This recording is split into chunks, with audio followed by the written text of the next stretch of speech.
Welcome to week 3 of the short row sleeve cap cal. This week we are going to talk about front pieces. Hopefully you found last week's video talking you through the back panel useful. Mine is currently sitting on the blocking board, so I'm cracking on with the front piece while that dries. So what we have here, just like the back, if you're working the sweater, we have the two front shoulder pieces.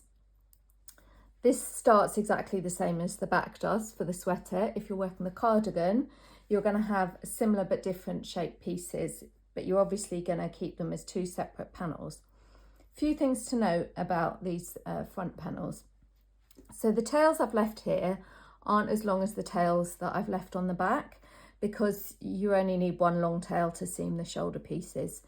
If you're working the cardigan, it might be a good point here to leave quite a long starting tail, so you can join this section here to the back piece at the shoulder, because you won't necessarily have, you'll only have one tail at the top of the back piece if you're working the cardigan. So that's one thing to note. The next thing to note, which maybe isn't obvious, but the way the increases are worked here are slightly different, because these are mirror imaged pieces. So I haven't just made the same piece twice and flipped it.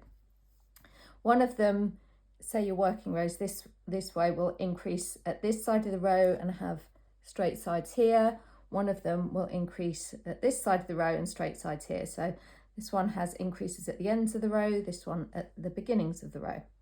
Where I've got to here is I've worked the increase section for the front neckline on the sweater, and then this here is my joining row. So I've worked across here to the end of this row. This isn't actually an increase. I'm going to make the chain just like I did on the back and then join across here. So if you struggle with where to join, do watch last week's video, because there's some close-ups of working into the chain and so forth. Obviously, if you're working the cardigan, you're going to keep working these as separate pieces. Now, I just want to talk quickly about necklines, because I've had a couple of questions about changing the neckline. The way the neckline in the cardigan and the sweater shaped is different but similar. So essentially, as I say, on these front pieces, you're going to start with this narrow shoulder piece and you're going to increase down towards the center. In the sweater, there will be a flat section here, so you'll end up with a kind of scooped round neck. Once you've put a collar on, it's not as deep as it might look here. The cardigan, the increases carry on a little bit more like that, so you're going to have more of a kind of V-neck, but it's quite a shallow V-neck. Now, if you want to change the shape of the neck, this is where you do it. Essentially, you change the neckline shaping by changing this cadence of increases. You can change the width of the panel pieces as you start. So if you like a narrow neckline, you can have that wider. If you want the neckline to be wider, so you've got a narrower shoulder, you can make that smaller. I hope you can see that okay. This is stitch pattern. It uses a 2+1 multiple. So when you're thinking about your increases, you need to work in a way where you can incorporate that multiple so that you keep this nice grid-like pattern. If you get shifted off center, then this stitch pattern, if you work, we've talked before about how you're always working in the second of the pair. If you start working the first of the pair, you're going to lose that. So that's something to bear in mind. In both patterns, the neckline shaping finishes before you start the underarm shaping. You may want to alter that. Say you want more of a V-neck. You may want to have fewer increases or space your increases out more. So maybe have a pair of increased rows and then a pair of non-increased rows, that kind of thing, and go further down. And obviously with the cardigan, you don't have that join piece, so you can kind of keep going until you reach the bust width. Bear in mind, you're going to be increasing on this inside edge. Once you get to the underarm shaping, you're going to be making increases there too. So from a pattern writing perspective, if I were to write a deep V-neck for this pattern and I've got increases going on for the neckline and for the underarm shaping across sizes, it gets unnecessarily complicated. It's actually much easier to decide how you want to manage the increases yourself, if that's something you want to change. So I know that's a little bit of a tangent, but it is a question that's come up, and I wanted to just explain how I would approach changing the neckline shaping if that's something you want to do. If there are any specific questions about that, just let me know. Likewise, by the way, you can make it a shallower neckline by doing more increases. So I've been talking about kind of reducing the cadence, but you can also increase them, so you can have something that comes along like that. That's really for those of you that like to, you know, go off piece a little bit. So next steps for this piece, I'm gonna make the joining, then I'm gonna work straight at the sides and then do the underarm shaping and then the body, similar to how I did the back piece. I will note, as a result of my striping, I'm going to have an interesting piece at the neckline. So I'm doing 12 rows in each colour. I'm on 10 rows here, so this is row 11, so I'm going to chain across and then work there, and row 12 is going to be one more row of this light pink. So this little bit gap here, which will probably be about that wide, I'm going to have a chain and one row of stitches in the bright pink in the light pink before I change back to that.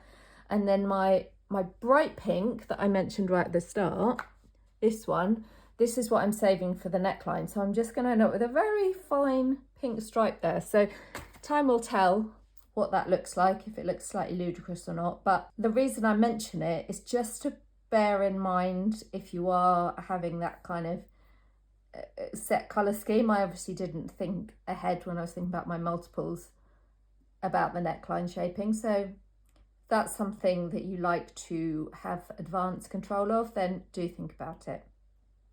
Right, I'm going to come back once I've finished this front piece, and we're going to talk about blocking, and I'm going to do a quick tutorial about how to calculate your length based on gauge. Don't be scared. So I'm just going to give you a very quick blocking tutorial showing how I pin things out. So this is the back panel we have here. I've been soaking it in tempered water, room temperature water, with a little bit of wool wash for about 20 minutes. I've rinsed or gently wrung, just squeezed the most of the water out. There's a little bit left there. You don't want to agitate it too much. And I'm just going to lay it down on this towel. Just roughly flatten it out. Need to be careful of these ends stretching everywhere. And I'm just going to quickly roll it up in the towel just to remove the last of that excess water. Give it a squeeze. That usually will do the job. Pop that out of the way. And then we're ready to block it. So I'm just going to roughly lie it out. And then to block it, I'm going to use my schematic. You can ignore the scribbles on that one. So I'm going to be blocking it to the dimensions of the back panel for my size. So if you look at the end of your pattern, you'll find a schematic like this, whether it's the cardigan or the sweater. So when you're blocking out, this is the size you're looking to achieve. So you can see you've got your panel width, the armhole depth, even how big the shaping should be here, the cross shoulder, and how big your shoulder panels can do. I find that really helpful. I've got one of these blocking boards with grids on as well, which helps align things. So there's one thing to note with this. I have obviously altered the number of rows I've worked in this body piece. So the length measurement here is not going to be right. So what I'm going to do quickly now is take you through how I will calculate what length I should be looking for based on the gauge. So I have a tutorial which helps you calculate how many stitches and rows you need to achieve specific sizes, and I'll link to that in the comments. But what I'm doing here is working backwards. So I know I've got 60 rows. So I've got 5 stripes with 12 rows in each stripe, so that's 60 rows. So I want to work out what length that should be. So I've already done a rough calculation when I was deciding on the number of stripes and so forth, but I'm just going to run you through how I do that calculation because I think you might find it useful.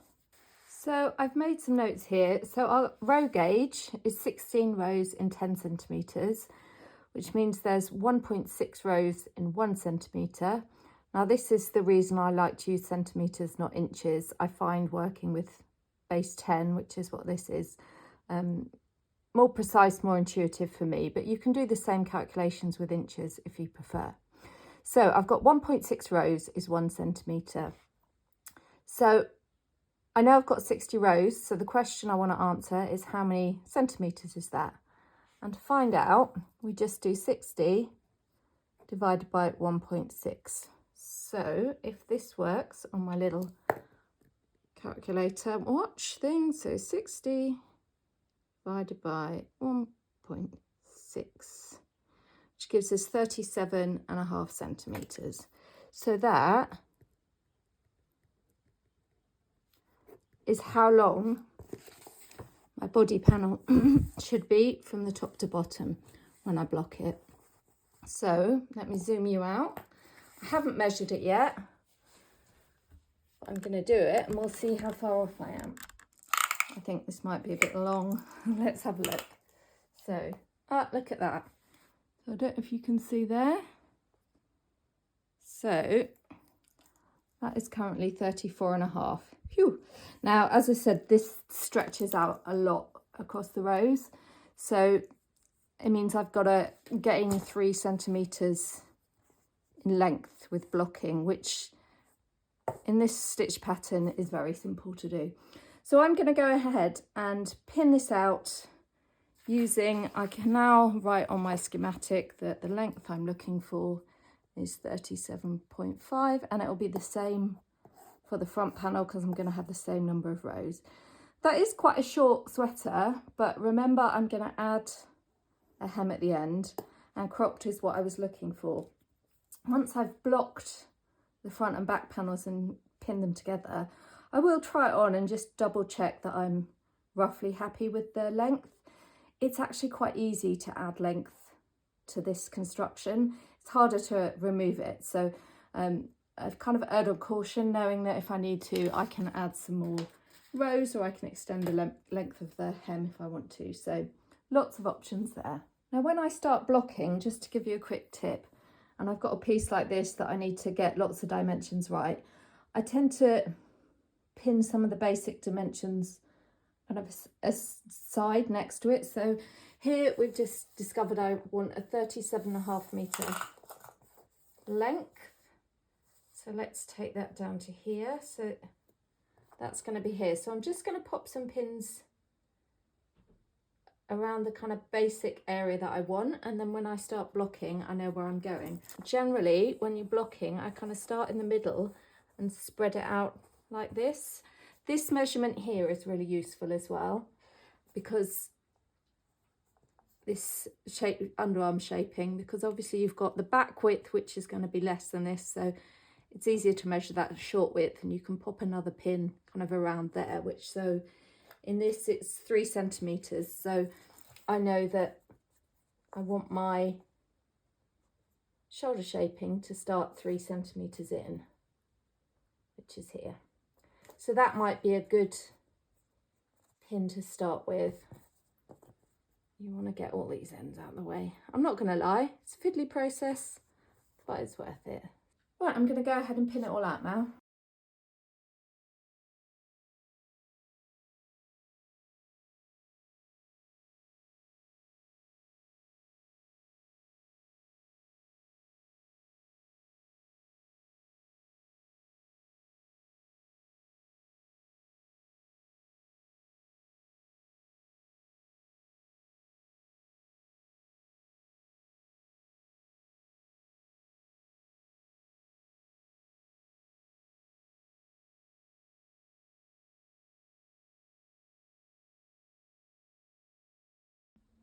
Okay, so there's a rather wonky shot of the pinned out thing. You can see I've got some little bumps along the bottom. I'm just gonna, as this dries, just keep an eye on those.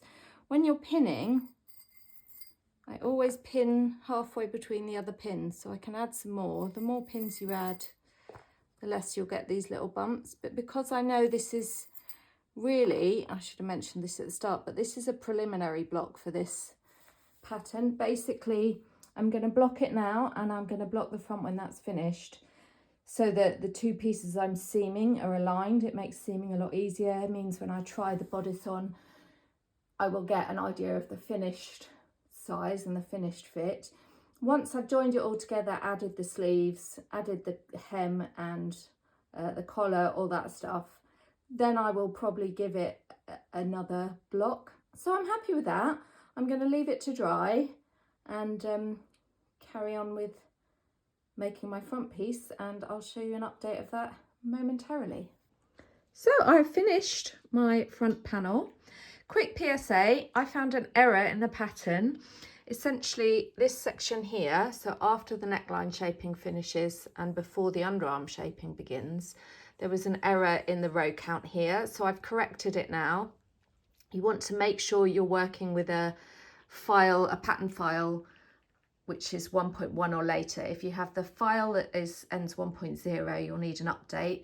I'll pop a link below to my errata process, so essentially that will tell you how to get an update. If you Ravelry love crafts, you can get the latest version from your library. If you're on Ravelry, you should have already received a message if you're affected. If you purchase the sweater pattern on Etsy, just drop me a line via Etsy so I can see your purchase history and I'll make sure you get an update. Okay, that aside, I've popped the front and back panels next to each other, partially because I really want to show you and drive home the difference blocking makes. So I've shown you my blocking process for the back panel. This is now dry, it's unpinned, but you can see just what a difference it makes. And actually not only to the size, which is quite stark to me looking here. I mean, you can see this stripe here is much narrower than that stripe. It's a little bit harder to compare there. And this stripe is now wider than that stripe. This one looks reasonably similar, but again, anyway, the point is it's starkly clear what a difference it makes. I think it is. A couple of other quick things to show you here before we finish for week 3. I'm going to go off and block this so it's ready for next week when we join. But what I want to touch back on is the issue of leaving the long ends. So I've got these with the same side facing. Again, I haven't actually selected a right or wrong side yet. That will happen when I join them. It's nominal, but this is proportionally the same side facing because we've got, you can't really see there, but we've got our top tails on the same side as one another. So that's your way to double check. Let's say this is the right side that I have facing here. When I come to seam it later, I'm going to fold it so that the right sides are facing each other. And I left this comment about leaving these long tails at the side to help seam up the sides. So on this back panel, they're on this side here. And because we're on the same side, they're also on this side here on the front. So when I fold the front over to the top, means I'm going to have all those messy ends there to sew up that side and all these ends there to sew up that side. So I just think that's kind of neat and makes seaming a lot easier because the long tails are useful on both sides. So that's where I'm going to leave it today. I'll go off and block this. Next week we are going to talk about doing the side seams, the shoulder seams, and we're going to get started in the juice. We're going to look at the short row sleeve caps. Now I do have a separate tutorial for the sleeve cap process, so I'll pop a link to that above now, just so if you want to get ahead, you can go and watch that in preparation for next week. Okay, any questions or comments, drop them below, and as always, I'll do my best to address them. But for now, enjoy crocheting your front piece. Or pieces if you're working on the cardigan. I've not forgotten about you cardigan makers. Right, that's it. I'm off to have my cup of tea. Have a great weekend. I know I said I was done for the week, but I've just pinned this out and quickly. Last tip, if you're blocking and you've got stripes with the same number of rows, you can actually measure the stripes individually to check your distribution. So each of these stripes is 12 rows. Because my gauge is 16 rows per 10 centimetres, it means that's 3/4 of 10 centimetres. So each stripe is 7.5 centimeters, 3 inches. That really helped me when blocking this out. You can see I've got pins in the base of each stripe just to help with that evenness. So that really is all for now.